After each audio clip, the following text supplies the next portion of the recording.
શું તમારે ફરતેકના ભગવાનને જ્યેષ્ઠાભિષેક સ્નાન કરાવવું છે? ગોમતીનું જળ આચમન કરવું છે? ગોમતીના સ્વચ્છ પાણીમાં સ્નાન કરવું છે? જય રણછોડ. આજે અમે ડાકોર ગોમતી તળાવ ખાતે ઉપસ્થિત છે. ગોમતી તળાવ અને રણછોડરાય બંને એકબીજા સાથે કનેક્ટ છે. શ્રી રણછોડરાયજી ને જ્યેષ્ઠાભિષેક સ્નાન ગોમતી તળાવના પવિત્ર જળથી કરાવવામાં આવતું હતું, પણ એ ઘણા સમયથી બંધ થઈ ગયું છે. કારણ ગોમતીની અસ્વચ્છતા.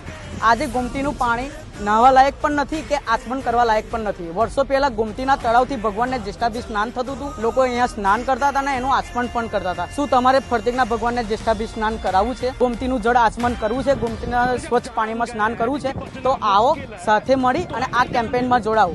અમે પોતે પીએમ પોર્ટલની અંદર રજૂઆત કરી, સીએમ પોર્ટલમાં રજૂઆત કરીને પવિત્ર યાત્રાધામ વિકાસ બોર્ડમાં અમે રજૂઆત કરી છે. આપણે સૌ સાથે મળી અને જ્યારે તમે અહીંયા આગળ ગોમતી તળાવે આવો અને ગોમતી અસ્વચ્છ દેખાય કિનારો કે તળાવ, તો એના તરત જ ફોટા પાડી પીએમ પોર્ટલ, સીએમ પોર્ટલ અને યાત્રાધામ વિકાસ બોર્ડને મોકલવા મારી નમ્ર અરજ છે, જેથી કરીને ગોમતી વહેલી તકે સ્વચ્છ થાય. જય રણછોડ.